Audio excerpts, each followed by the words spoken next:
I have a very exciting panel here. And what's, I think, most exciting is the conversation that we're going to have. It is called All Hands on Deck. And I like that because the implication there is very clear that it takes everybody to actually engage on the conversation of funding flows. The other exciting thing is that I was told that this is going to be a highly anticipated panel, but the reality is that all of these topics are very important and critical to the broader conversation about philanthropy in Africa. And it's an indication that our conversations are becoming more nuanced, more expansive, and more relevant. So it's not just about money coming from big institutions to African institutions who are in need. It's a much, much more nuanced conversation.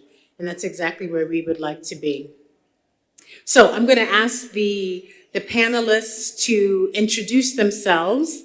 They're going to say a little bit about what they do, but also I would like them to say what motivates them. What's their why? Why do they do what they do? And for many of us, we should all have a why, by the way, right? And oftentimes our why is a bit personal, but I think we would all like to get to know the panelists a bit better. So as you introduce yourselves, please just get to share a little bit about yourselves with the audience. So Degan, we'll start with you. Good morning. Bismillah. So my name is Degan Ali. I lead an organization called Adesso based in Nairobi, Kenya, that was founded by my mother. And the why I think I do this work is I witnessed, having left the UN, I witnessed how humiliating it was to be a leader of a local NGO and how she was continually seen as someone not credible, distrustworthy, and not capable, and not having capacity.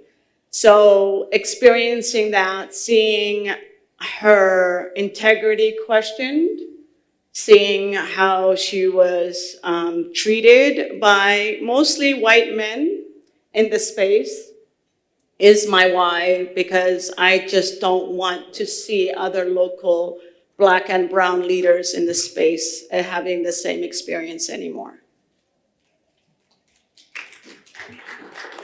Thank you, Degan. Let me jump over to the other side. Professor Jibril.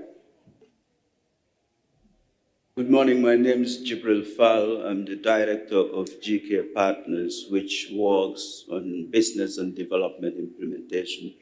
I'm also a visiting professor at the London School of Economics. Nkrumah, when he applied to Lincoln University, he had a similar question as to why he wanted to attend. And his motivation statement was very short. He said, so much to do, so little time. Thank you.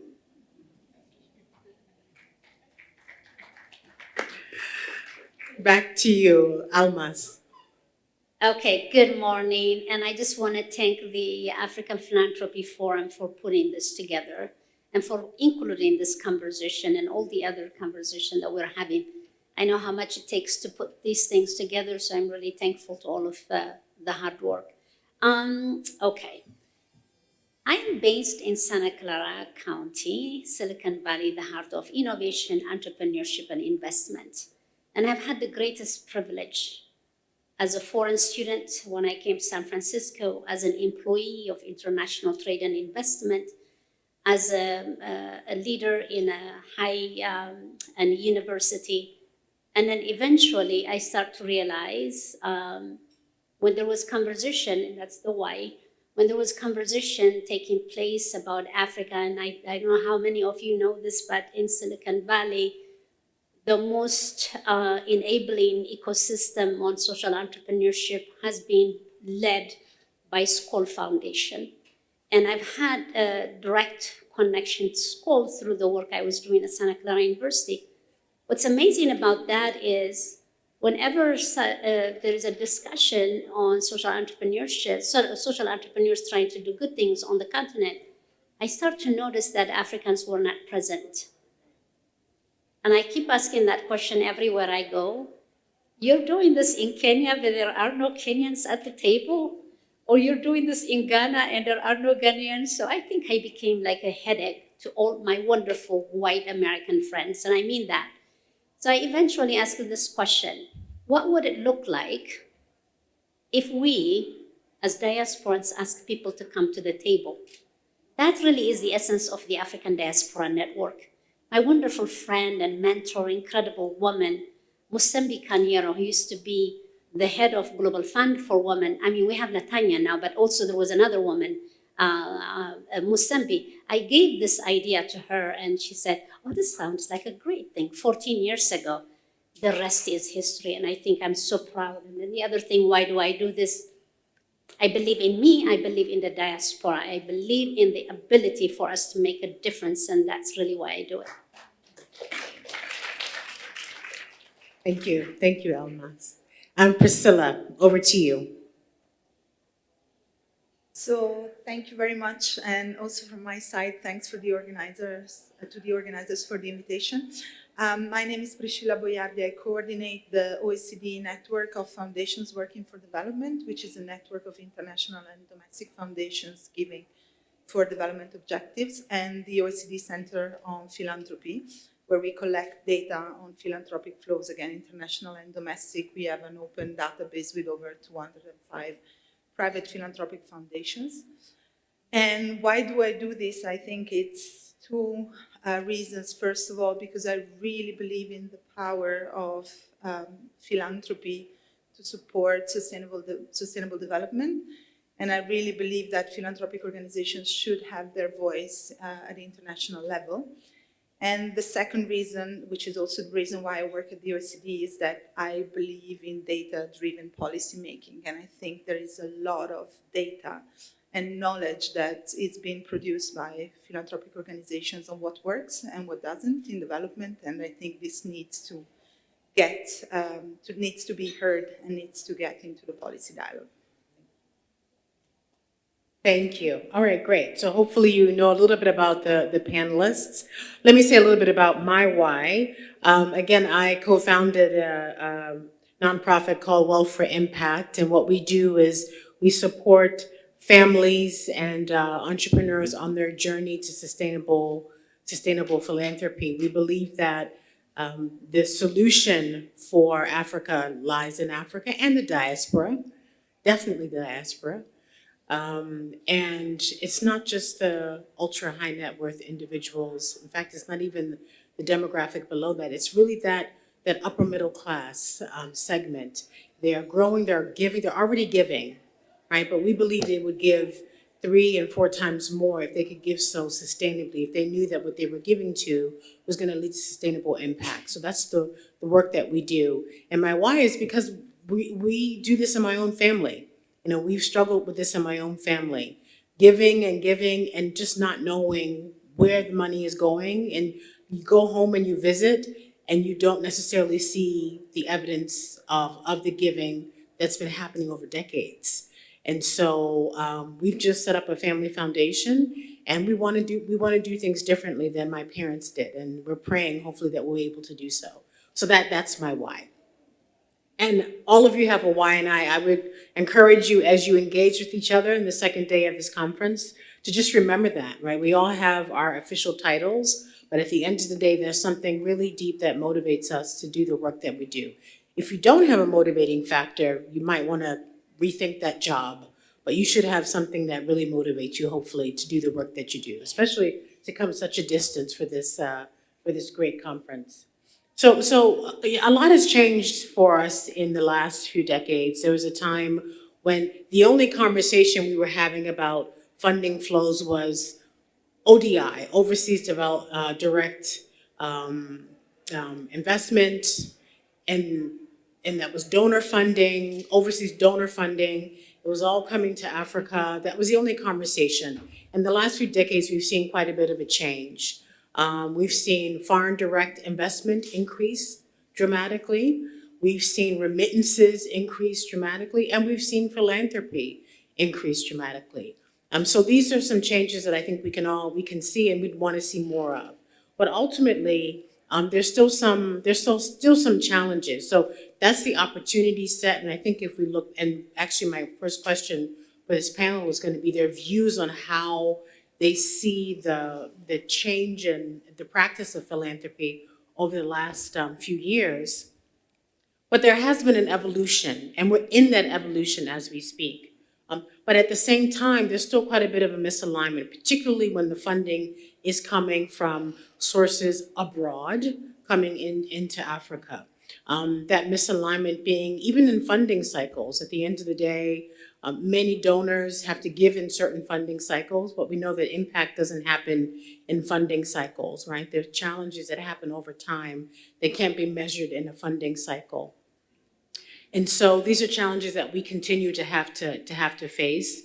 And it's important, even though we do have philanthropy, African philanthropy, and other types of philanthropy, as well as foreign direct investment and other and remittances, et cetera, to really bolster the money that's coming into Africa. Still, we need to make sure that we have greater alignment to what the needs are on the ground. And so again, I like the name of this panel being called All Hands on Deck. And then of course we have there's this fascination that everybody has with the growth of African millionaires. You know, those of you who read, African Forbes magazine, every year we look at the number of new African millionaires, and we get excited about that. We can talk a little bit about if that's something worth getting excited about. I don't know. But the reality is that there is more wealth more wealth on the continent, but it's also more wealth in certain, it's concentrated wealth, right? It's very concentrated wealth. And it's wealth that we see that the only way that wealth is going to be shared out is through kind of traditional ways of philanthropy. We expect that in the next few years, there's going to be a growth of 56% thereabouts of millionaires in Africa. Again, is that something, there's that pesky fly from yesterday. Is that something that we should be really excited about? But it's something we have to keep our eyes and ears on, because one thing we do know, and Chairman said this yesterday, that Africans are already giving. They are giving actively. They're giving in small amounts and in large amounts. And when they become very wealthy, they continue to give. So this one, we don't have a problem with giving. We don't have a problem with giving. The challenge is, how do we do so in a more strategic way, right? How do we do so in a way that unlocks other types of funding? And I think that's the opportunity that we have in front of us. So the first question I have for the panel is, again, to really help us kind of understand, to really frame this agenda around unlocking and redirecting funding and resources for the development of the continent. Where are we with the practice of philanthropy in Africa from your perspective? All of you are coming at this from a slightly different angle. So if you were to assess our growth in this area, again, the practice of philanthropy in Africa, how much would you say we've grown? What's the nuance around that from your perspective? And what do you consider to be the kind of the best indicators of growth? And what are you getting excited for the next, kind of the next phase? And then we can dig a little bit deeper in some of those things. Why don't we start with Professor? Thank you so much. I would concentrate on one part of diaspora finance, which is just remittances. There are four main types of diaspora finance: diaspora portfolio investment in regulated products, diaspora development investment in businesses, diaspora philanthropy, whereby we give money to people we don't know, and diaspora remittances, where we give money mainly to family and friends. So I'll focus on that one. My colleague Almaz, I think, will speak particularly about investment. Now, this diaspora remittances is the biggest form of external flows of monies to developing countries in Africa, far bigger than official development assistance and foreign direct investment. According to the World Bank, It's about 100 billion last year. And in 2019, I did a study on behalf of the African Union and the German government. And I think it's still the most comprehensive study of diaspora finance in Africa. And I estimated 200 billion, because the 100 billion does not count the monies that we give to friends and cousins who put it in their pocket and their wallet when they're traveling. That is the informal flows. It also does not count remittance in practice, whereby my nephew says, I want to start a business, can I have some money to set up? And instead of sending them $1,000, I buy them a computer and send the computer. So it's about 200 billion, as it were. The work we've been doing, Emmett, over the years is, as you put it, how do we extract philanthropic value out of that huge sum? Now, there are benefits, there's negative elements to remittances, but the fact is, it's so huge, the burden is upon us to be creative, to create, to leverage it. And one of the ideas is a concept called remit aid. It has been formally approved of the African Union as an innovative form of mechanism, whereby the countries where we live and work and money and pay taxes before we send the remittances, that those taxes would be, part of it would be returned in the form of tax relief of my funding. And these would be pooled together. And that pool of fund would help create a legacy fund for philanthropic purposes in Africa. And that fund, interestingly, the proposal is only 20%. Say if through that co-financing, the MIC funding, 100 million is raised. 20 million would be spent and disbursed as grant, but 80 million would be invested in an endowment fund. So we begin to have an endowment legacy fund, and it grows. Of course, the earnings from the endowment fund will also go to the trust to be disbursed. So that is what excites me now as to a possible area of growth. And finally, this is also being put within the United Nations Financing for Development framework. Next year in July would be the fourth Financing for Development conference. The first one was 2002 Monterey Consensus, then the Doha Declaration 2008, and leading to the Sustainable Development Goals, we had the Addis Ababa Action Agenda. And we hope and pray that for the next round in July, we would have the remit aid in place. Thank you. Thank you. Great. Good to know. I'm going to come to you next on the question of remittances and what you see as what excites you about it. Again, we hear quite a bit about this, so this is an exciting initiative. Your thoughts on this, and what's missing, what else we need to see in order to really make remittances more than what it is just right now going to households, but actually really being a force of change. Thank you. So I'm going to build on what Professor Jabril is doing, an incredible human being. There's a lot we bounce back on each other and the work we do. So let me focus on this. So 100 billion, that's a lot of money. The diaspora remits every year to the continent, regardless of the money, the challenge, and all that phase, every single year to their family in any time or any situation that they might be, even at the cost of their own sacrifice. I'm going to say this because there's a lot of diasporans around the world who have not had the opportunity that I and some of us have had to be in a good position to do this. And so that inspires me. If someone asks me, who inspires you from the diaspora? I'm going to tell you who inspires me the most. And I know this is what they do, even though at ADN it's a little bit different. We're focusing on a different part of the segment. It's the service workers who do the hardest work, and yet they send the most money to their families. During COVID, they've done it. Every single year they keep doing it. There are countries on the continent, if we stop sending remittances today, their economy will stop. So you see, remittances has a role to play. At ADN, what we're trying to do is 3 years ago, we came up with an idea of going beyond remittances. We also have savings. We're not saying stop sending remittance because we're not going to stop sending remittance. If my sister asks me, I know I will send it to her. And we know we do this. We're the most generous philanthropists, if I can use that word.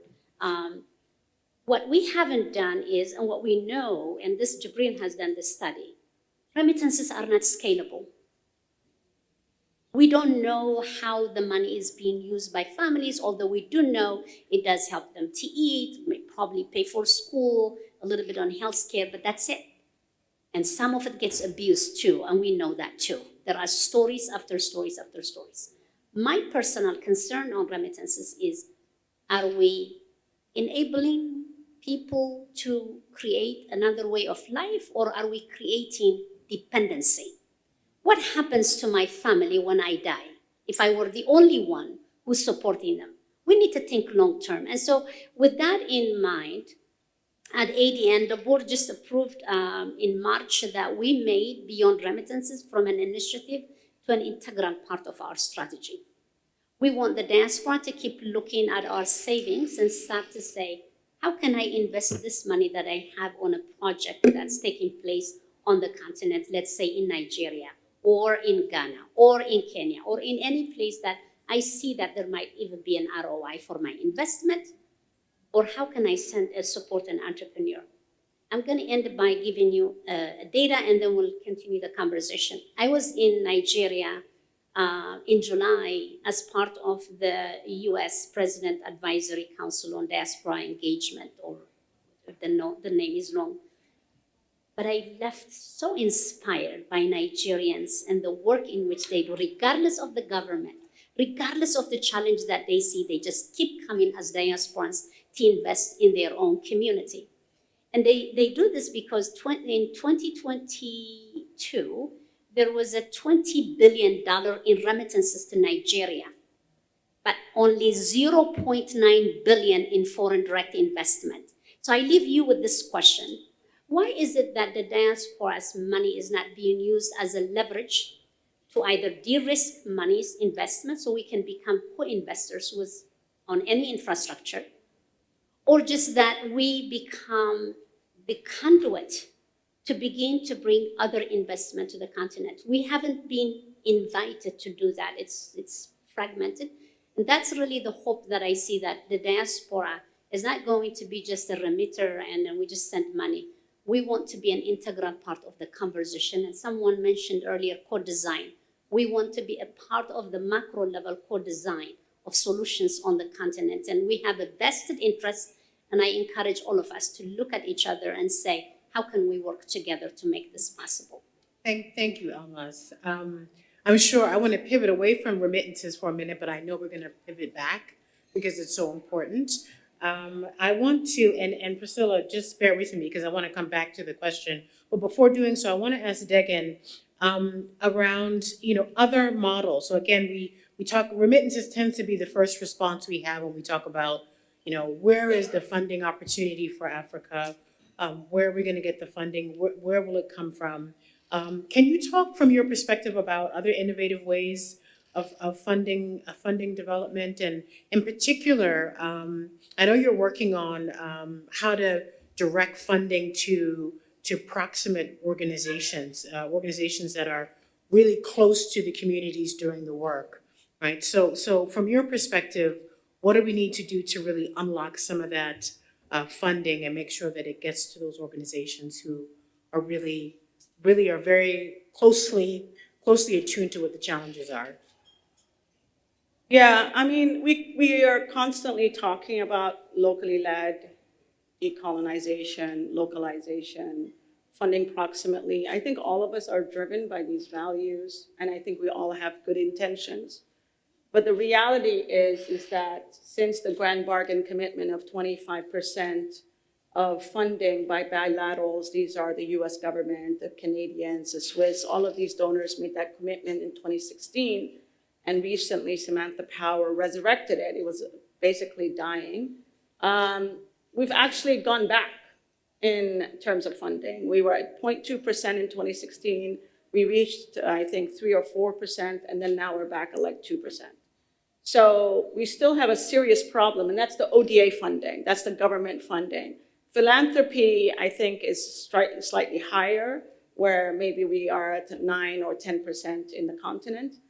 But we're still not reaching local groups. And I find that humanitarian funding and climate funding is probably some of the most restricted to global north actors. I say it's the whitest money out there. We have to figure out how to move that money to proximate groups working on environmental issues, climate issues on the ground. And so for me, what I've been focusing a lot is trying to figure out what the friction and the challenges has been for donors. We have to listen to donors and understand their administrative challenges. They only have a few program officers. They can't write a bunch of small checks of $50,000, $10,000. And other challenges like risk. If you're USAID and Samantha Power and you're saying, I'm serious about moving 25% of USAID funding, I'll tell you there are not many local organizations that can absorb USAID grants and who will not have serious problems and challenges. So how do you address some of these friction points? And for us, it's developing that infrastructure to address issues around risk and capacity. And we're trying to do that with things like Kuja, a platform that allows local organizations to outsource their back office. We're trying to do that with the Proximate Fund, where we're saying, you want to write a big check, write it to us, and let us figure out how to distribute that money around the continent and develop the infrastructure at the national level so those decisions are made in Nigeria, in Ghana, in Liberia, rather than being made at the Pan-African level. And so I think, and we are not developing all the solutions. There's many, many, many out there. And one of the requests I have is that we need to have an abundance mindset and not a deficit mindset. There's so much resources out there, and there's a lot of money, especially in the continent. And so where I see Global North philanthropy helping is to be risk willing, take the risk in seeding these new innovative ideas and resourcing them.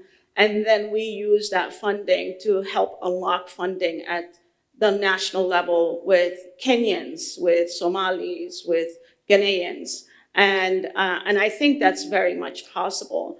And I just want to say something about remittances.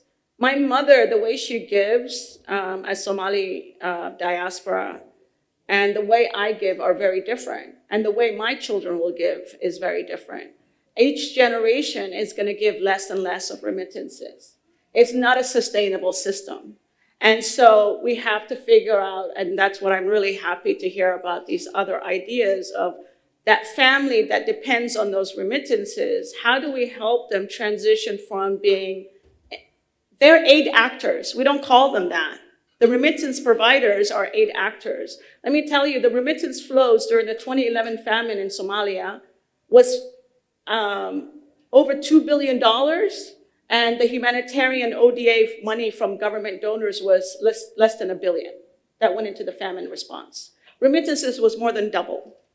And so this idea, this notion that we are dependent on Global North donors, we also need to stop thinking that way. The biggest philanthropies is our people.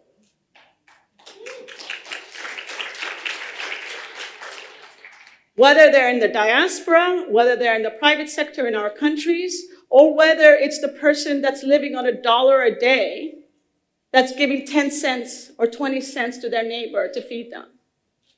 Now imagine the scale of that philanthropy that we don't even recognize. We're happy to talk about the billionaires, but we're not really recognizing those people in the slums who are helping to feed their neighbors every single day, or who come around to Harambe and pay for funeral expenses or school fees.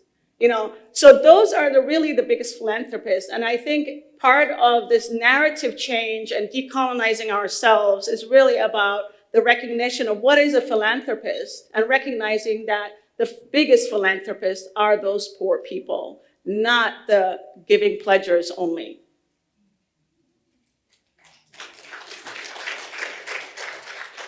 Thank you, Degan. Thank you. And we're going to come back to some of the things that you raised there. Priscilla, please, at OECD, obviously you've done quite a bit of research on philanthropy around the world, and Africa as well. So can you just give us your perspective on how philanthropy is evolving? I mean, Degan has made a really strong point here that what we see with remittances today in Africa is going to change over time, and not in a long time, in a generation it's going to change. From your perspective, your research at OECD, what's your view of the practice of philanthropy in Africa, and how have you seen it change? Just kind of give us some quick highlights on what you think the big milestones have been. Sure, of course. So as I said, we collect data on philanthropy, both international and domestic. And I think what is really interesting to see is probably three things. First of all, philanthropy has been growing, we know, both international philanthropy and domestic philanthropy. In 2021, we saw that the largest 40 donors gave about almost $4 billion US, and half of this went into the African continent, with Nigeria, Ethiopia, and Kenya receiving the largest amounts. And a lot of it, most of it, is given for education and health. So there are some key sectors that are really receiving the largest size of aid. Now, when we started trying to map domestic philanthropy around the world, we started doing studies really on different markets. We started with India, we did China, Colombia, and then we started coming into Africa, and with our OECD lens, right, with our definition of what is philanthropy. So private philanthropy for development, structured as foundations. We did a study on South Africa. I have to say we were kind of successful. We got 31 organizations responding to our survey, giving us the information around what they give, how much they give, for which sectors, and we compiled a very nice study. You can find it online. I'm not going to bore you with the details. But then we started going into other markets, and we did a study on private philanthropy for development in Nigeria, and that was a disaster. And why was it a disaster? Because I think we come in with our way of looking at philanthropy as private foundations organized in a certain way with certain characteristics that are typical of North American/European philanthropy. And since that tragic study, which you can still find online because we are very open, we publish everything we do, we really understood that we have to start looking at African philanthropy with a different lens. And that's why we started collaborating with the Africa Philanthropy Forum. We started organizing every year an Africa Philanthropy Day in Paris, back to back with our Africa Forum, because we really want to understand better what are the practices. And I think my fellow panelists are better placed than me to tell you more about what exactly is happening. But what we are observing is that there is a lot happening locally, domestically, not necessarily structured as foundations, to support key sectors where the state is failing in many African countries, including, of course, education and health. And that all of that might not be structured as philanthropy as we understand it in the global north, but it's really changing the dynamics of development in the African countries. And I think FFD4, as we call it, so Financing for Development, which the conference that is going to happen in Madrid in July next year, will be definitely a key opportunity to make the voices of different philanthropic actors heard. And as NetForward, so with the network, we're really trying to bring the information of what's going on globally on philanthropy at that forum, not just what's happening in the large markets for international philanthropy, such as US and Europe. And then I just wanted to come back 1 second to the point of flexible funding. We recently published a study on how foundations, private philanthropic foundations, give. And we have a database of about 70,000 projects, philanthropic projects, and only 19% of the funding dispersed through those projects is dispersed in a flexible manner, so to give core support. we were not surprised, but we, in a way, were surprised because there is so much talk about trust-based philanthropy, trust-based giving in international foundations, domestic, you name it. But it's incredible how little is actually giving with no strings attached, like we call it in the report. And so we started asking foundations why, and we started talking to a lot of foundations, and many foundations told us, oh, but we can't really do it because the board will never let us do it, or because we have to be accountable. To whom? I mean, someone said it yesterday. Who are you accountable to? Ultimately, it has to be the beneficiaries. You know, it's your money. Nobody is ever. And if you want to be accountable to the OECD, we collect the data. We're happy to receive it. But I think the problem is foundations that go out and say we are trust-based, we are risk takers. They are not living up to their promises, especially the international foundations. And I mean, it's not me saying that. I think the panelists yesterday have said it much better. And I also wanted to thank Mosman and the team for putting up on stage the funds. Because I personally believe that pooled funds, we have a lot to learn from what feminist funds have achieved and how these type of pooled funds are replicable in other sectors. Because to me, this is the best way to give in a flexible way, without having to go through the loopholes of understanding what's going on domestically. I mean, really, also if you're a large foundation and you don't know where to start, I think these funds really are the best place to go because you don't have to do your homework. They did it for you, my God. That's fantastic, no? And another thing we noticed in the study on flexible funding, what we noticed is that foundations that have a smaller number of grantees give much more flexibly than foundations that have a larger number of grantees. And then if you look into what these grantees look like, again, the smaller number of grantees very often are these pooled funds. Because again, you can give flexibly if you trust them. Sorry, thank you. Thank you so much, Priscilla. I appreciate you just being honest about going into an environment using one lens and then recognizing that that lens was completely wrong, right? And taking ownership around that. I think that happens to us in health, in education, almost every single dimension, where oftentimes development organizations, very well intentioned, try and replicate something from one market to another. And then, of course, it doesn't work. So thank you for sharing that as well. There's a lot of learning there, I think, for a lot of other organizations and what you guys have been through.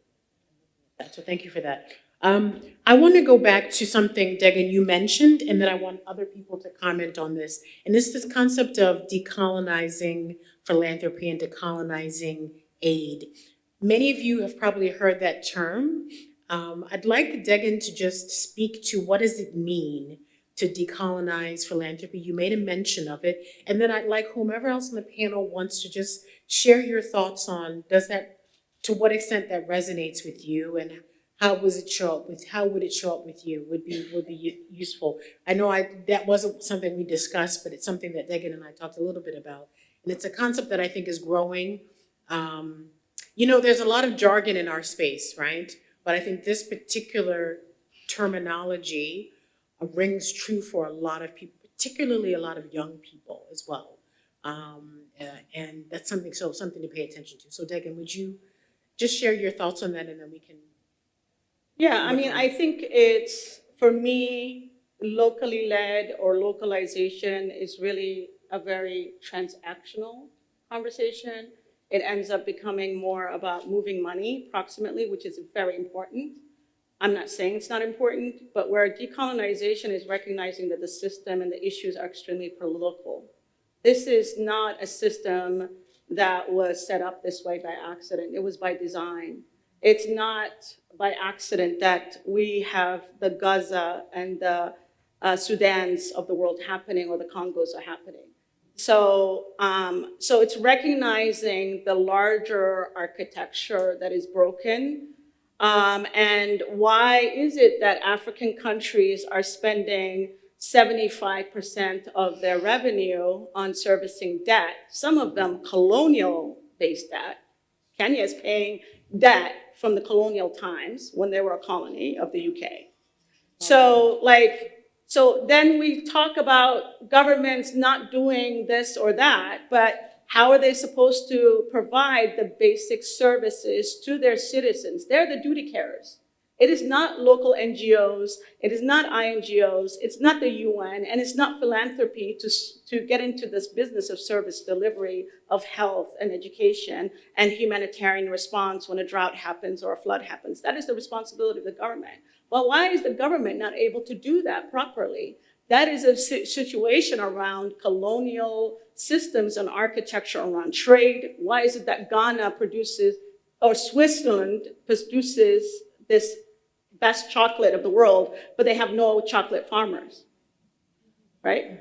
When was the last time we all had Ghanaian chocolate bar?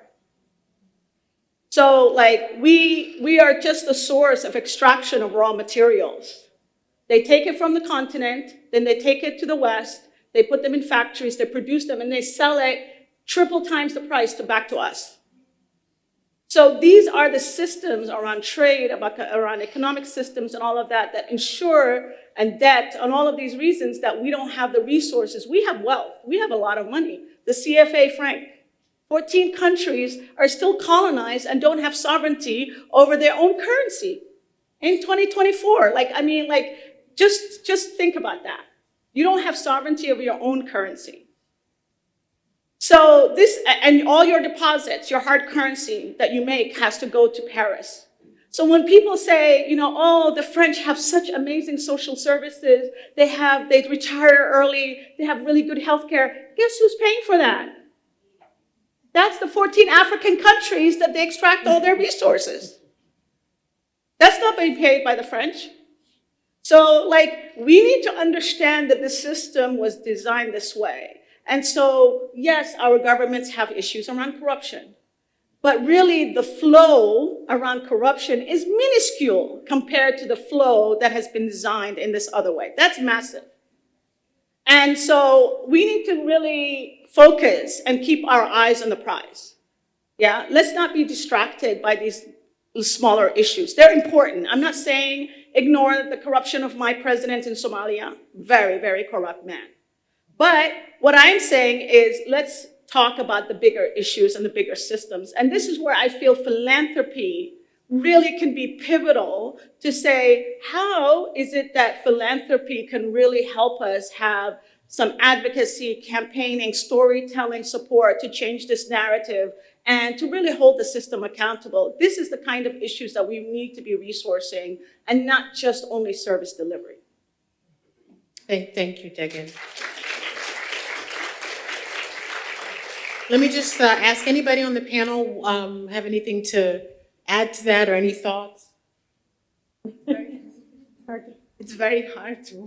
That's true. That's true. No, I think You can she do said it. no, but just maybe one thing. I mean, I think if you have to start little, because these are huge problems, I think starting to target those power imbalances we talked also about yesterday in many of the panels. I mean, especially the international large foundations have that role to play to start targeting the power imbalances in their own giving. That's a little piece of the puzzle, but it can be a powerful starting point, I think. But I second everything she said. It's very hard. Great. Thank you. Okay, excellent. All right, we're going to go to Q&A in just a minute, but before we do so, I want to turn a little bit to this question of narratives. And that question has come up over the last couple of days. And it's a powerful understanding narratives, creating narratives is very powerful. I think everybody in the room would agree. And Muki from Africa No Filter, I think, has brought that message home a few times during the course of this forum. So thank you for that. And so the question I have, and Almas, I'll start with you, is there are some prevailing narratives, and the question is, first of all, what is the narrative that you hear that you think we need to change, right? What's the negative? We're talking about negative narratives, but if there's a really positive one that we need to actually uphold and actually amplify, let's hear that too. But what's that current narrative that we need to change around funding flows to and in Africa? And what would be, what's your role, your current role, or what would you like your role to be in making that happen, changing that narrative? Thank you. So narrative can be changed in many ways. So I'm going to give you what we do at ADN to change the narrative. We can talk our way out, but we will not be able to change the narrative unless we show action. And that's really my belief. And the way in which we are telling the story of Africans, one person at a time, is through the builders of Africa's future. 7 years ago, we came up with the plan. Okay, we get together, we have a good time, we have the African Diaspora Investment Symposium. So what? What does it mean? It's wonderful, I love this, but what does it mean? So I convinced the board and we created the Builders of Africa's Future. We identify 10 to 15 capable, brilliant African entrepreneurs. We bring them to we provide them training, we bring them to Silicon Valley, they pitch. By doing this, you're sharing, at least for us, we're sharing that we are capable, we are investable, you can bet on us. 7 years later, we were able to, 3 years ago, we were able to convince the US government to fund these entrepreneurs because ADN does not have money, we're a nonprofit organization. But what we're saying is we will bring them in, we will train them thanks to Conrad Hilton Foundation, that funding for training comes from them. And then we needed to give them the funding. So each one of them get $25,000 and each one of them can tell their story. Wawira may not like this, but I'm gonna say this. Wawira is a Kenyan entrepreneur, social entrepreneur, food for education. If you don't know her, you should check her out. She was at school this year and got an award, but brilliant, brilliant young woman. She was one of the first builders of Africa's future of 2018. If I see Wawira, and many of them everywhere, I feel like we're changing the narrative from non-investable, they are not capable, to capable. That is what gives me hope, what gives me the sense of drive to do the work we do.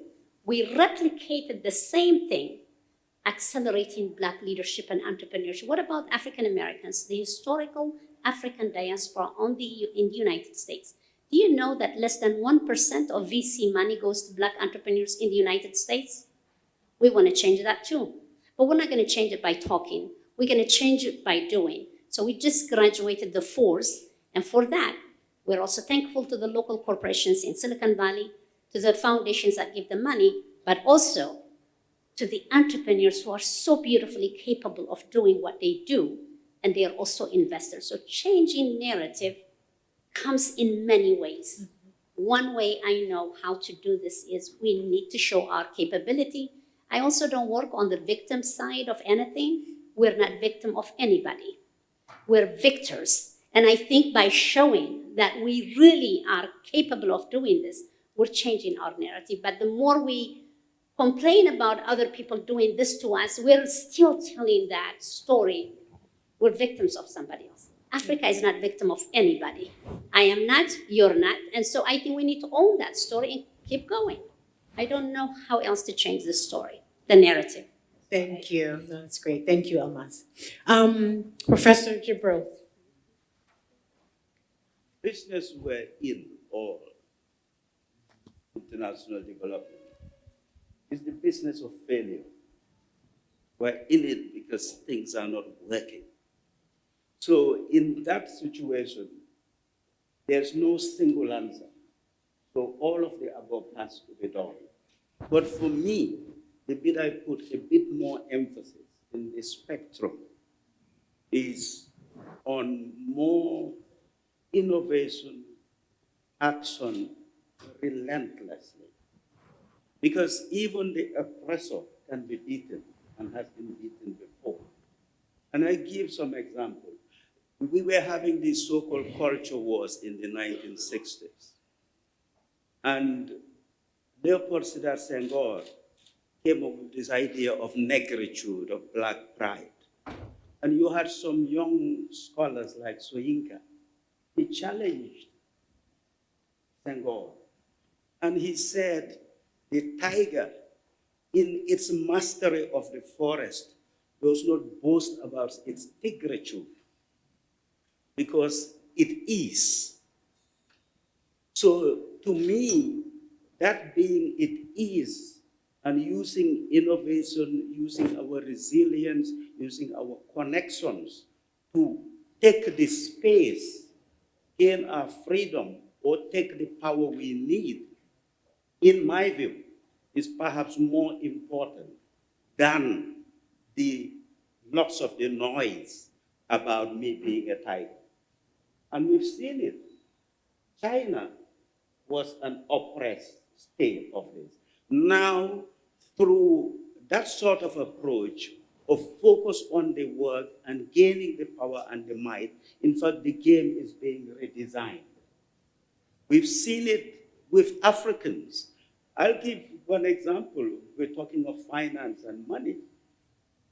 When a technology, when Mo Ibrahim said he wanted to do a mobile phone network in Africa, people were saying, well, there is no electricity even. You guys don't even have mobile telephone.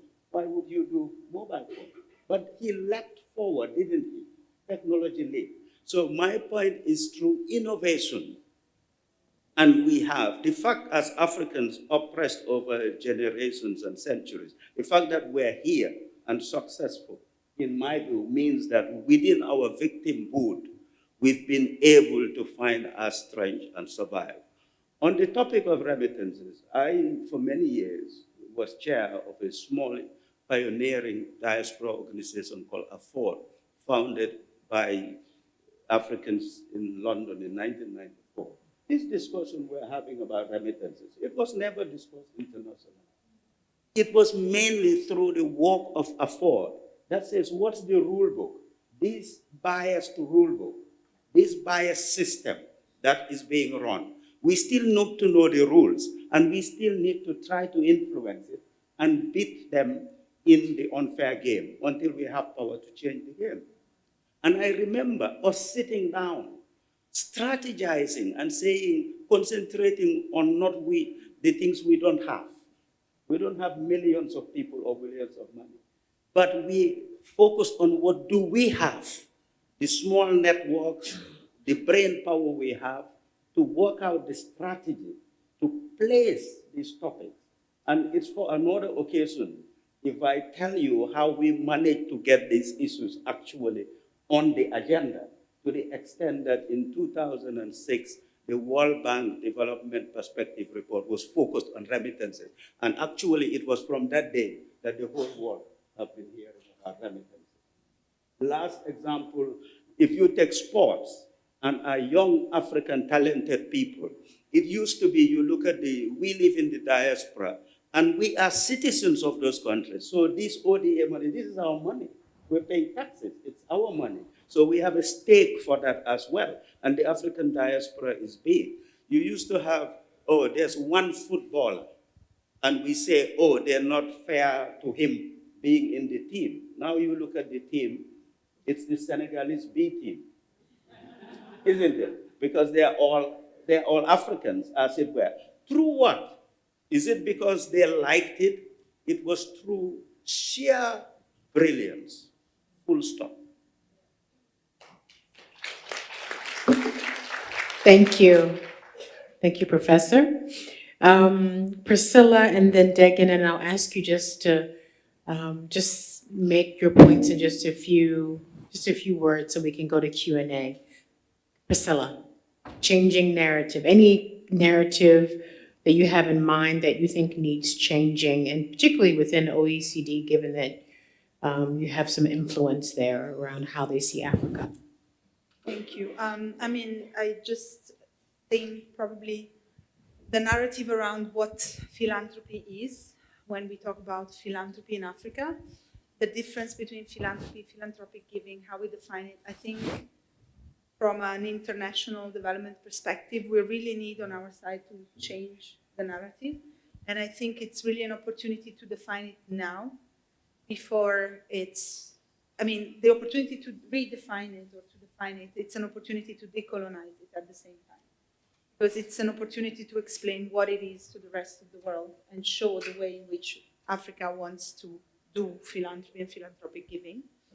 And I also think the way in which we change this narrative is by giving an opportunity to philanthropic organizations in Africa to have a voice at international policy fora. And this is really something we're trying to do at Net Forward. So I really encourage you all to engage with the work we're doing because we need more voices from Africa. Thank you, Priscilla. Megan, you see that your narrative has already reached OEDC on it. Okay, so just so you know. Yeah. I think I would like to say, one, going back to what Almaz says about being not the victors, I think it's right, it really recognizes the power and the resources that we have in the continent. But the problem is much of it is fractured, informal, and invisible.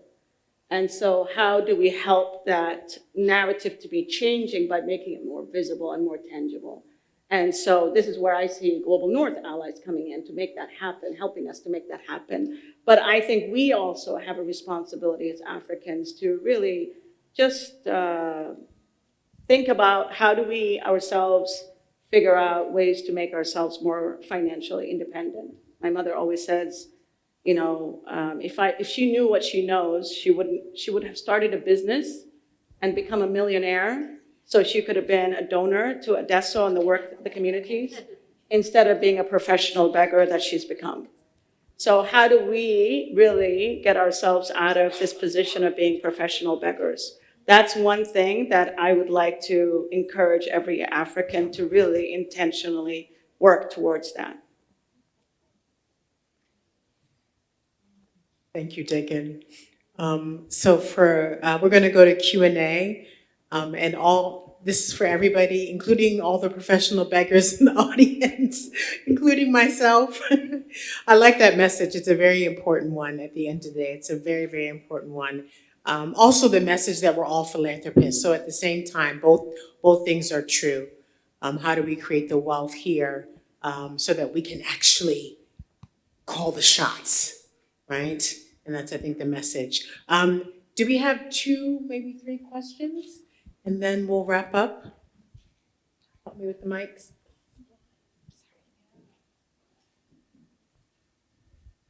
Hello. Hi, I'm Dawit with Labor Mobility Partnerships. A very interesting conversation, everyone. Really loved the discussion around remittances.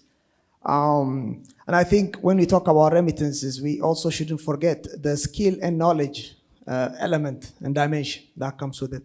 And I also want to kind of tie this conversation with the conversation yesterday on job creation. I think there's been a white elephant in the room when it comes to labor mobility, and I want to ask a direct question to participants here because I work with an outfit that's supporting labor mobility, which is managed, right, respecting, and kind of empowers young people to be part of the global workforce. Because we believe that job creation is not a concept that's tied to one place. And African youth can actually be part of the global workforce. And a lot of the remittance is coming from Africans through regular means that have found a way to the global north and sending money back. And so I want to extend the conversation and ask you whether this is the right time to think about a well-managed, right-respecting, perhaps circular migration to start with, that supports young Africans into jobs in the global north. Thank you.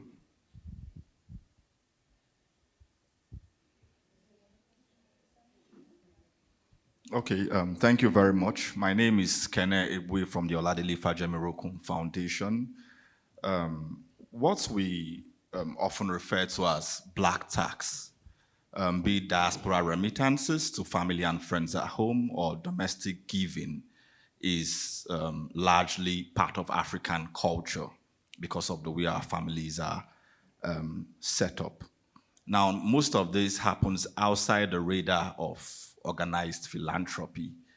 Naturally, the expectation is that organized philanthropy should lead to self-reliance.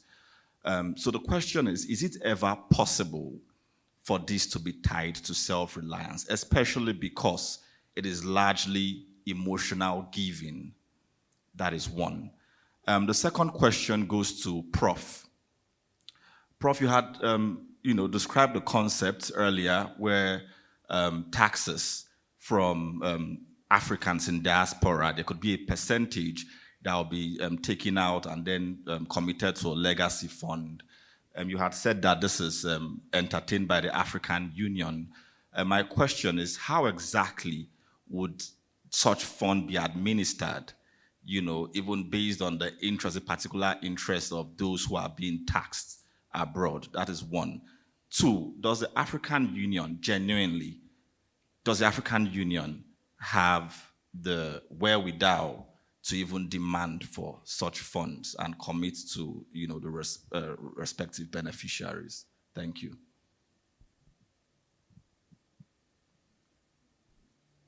Thanks. Is there just one more? Just one more. Okay. Please, go ahead. Hi, everybody. I'm Nasra Ismail. Thank you to the panelists. Thank you to this conference and this conversation.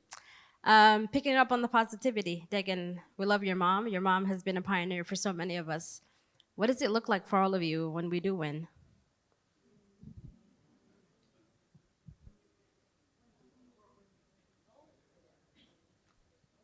Great.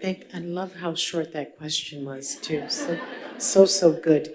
All right. So, question around jobs in the global north. A question around self-reliance and the black tax, and then a question to you, Prof, on the AU, and hopefully you capture that question. And then, what does it look like when we win? Let's have one person take each one. Who wants to take? Who feels the excitement around any particular question? Yes? Okay. Two questions. I wanted to talk about the self-reliance, I think, and the remittances. Remittances are tied in many ways to self-reliance. There is a lot of dependency, but as Africans, one of the things that we invest heavily in is through remittances is educating the children of our sisters or uncles. The idea is that when those children get educated, they get employed, and then they take over the job of supporting and sustaining the family. So we're just passing the burden in some ways, but I think in a way that is the idea, is that my dad did that. He had so many sisters, and what he did is he took a child from each sister and educated them. And then those children got employed, and those children supported the family, and they educated others. So it just went to a domino effect. So I think it works. And I've seen also them investing and sending money for businesses as well, not just the day-to-day living.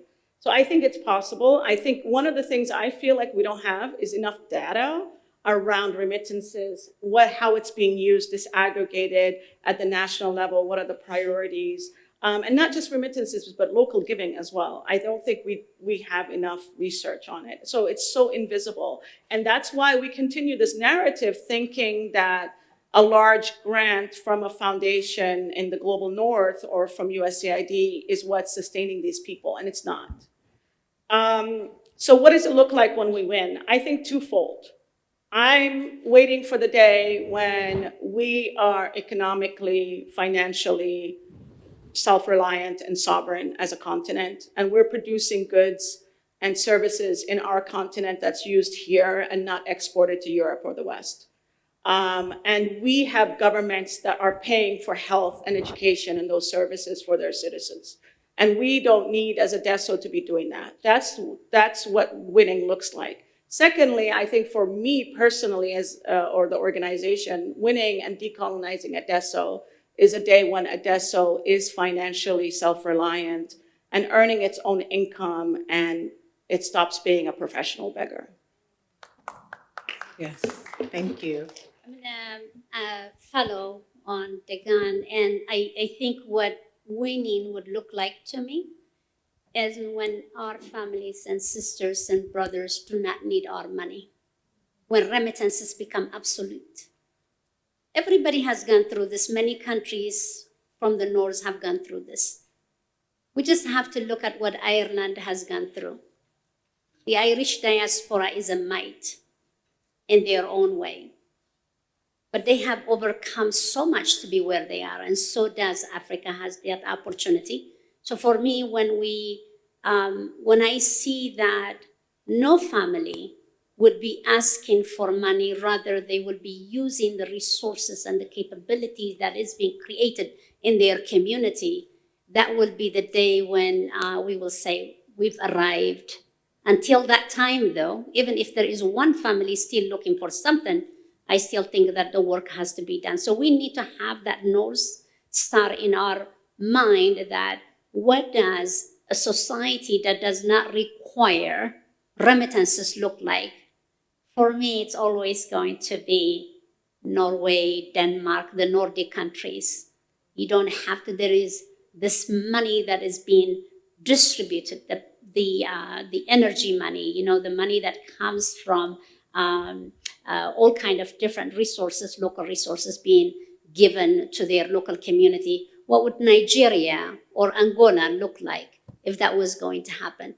Those are the things that I keep thinking, and that would be the day when I would not be worrying about my continent and my people. Thank you. Thank you, Almas. Prof, can you tackle that question directed at you? Yeah, just to say that for the longest time in human history, we believed the common sense that famine is caused by the absence of food. Then Amartya Sen came and told us that wasn't true, that famine was caused by lack of food security rather than the lack of food. So the instruction to that as to what is success and winning is the ability to reduce problems and react to calamities when they happen. Because calamities and problems will always happen.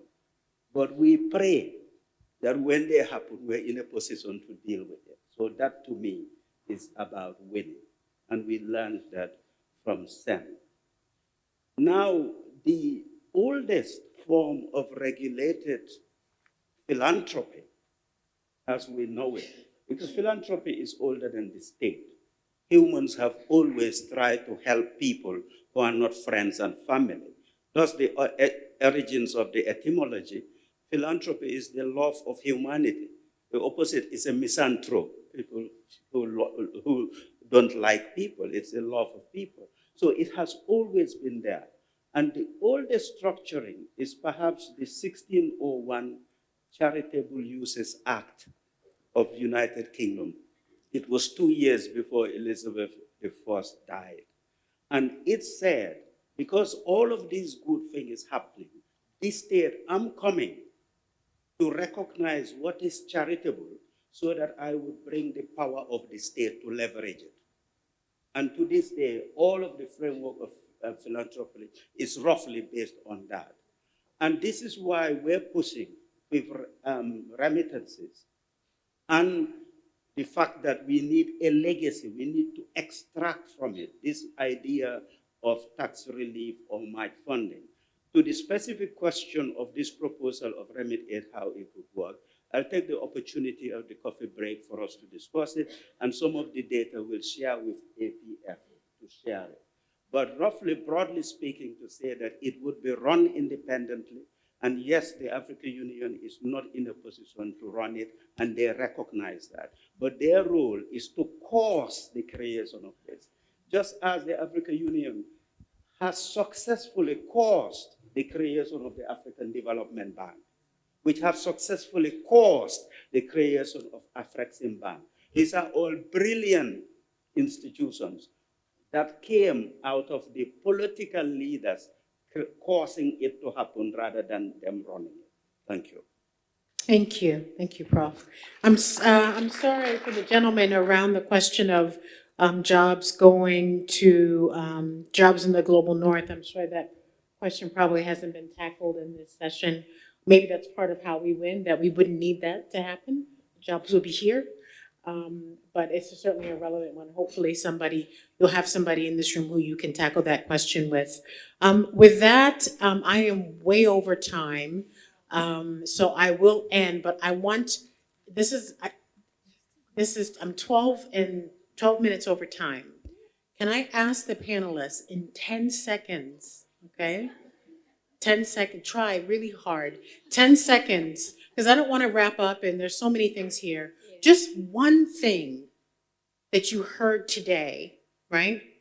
That's your biggest takeaway. Just one thing. You don't have to re-explain it, but just the one thing that you, when you walk away, not what you said, because you know that already, but what somebody else has said on the panel, right? That's a big takeaway from you, from your perspective.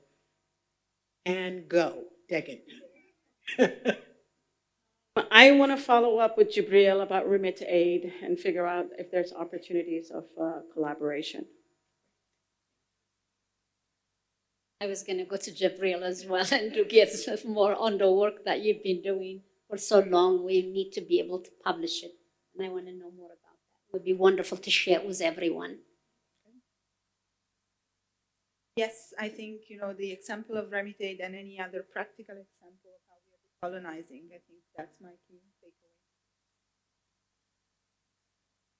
From what I heard from David, I think the story that remittances would die or decrease is exaggerated. I think through migrant labor and circular migration, we'll have more of remittances. To be continued. All right. Thank you very much. Thank you to the panel. Thank you for the discussion.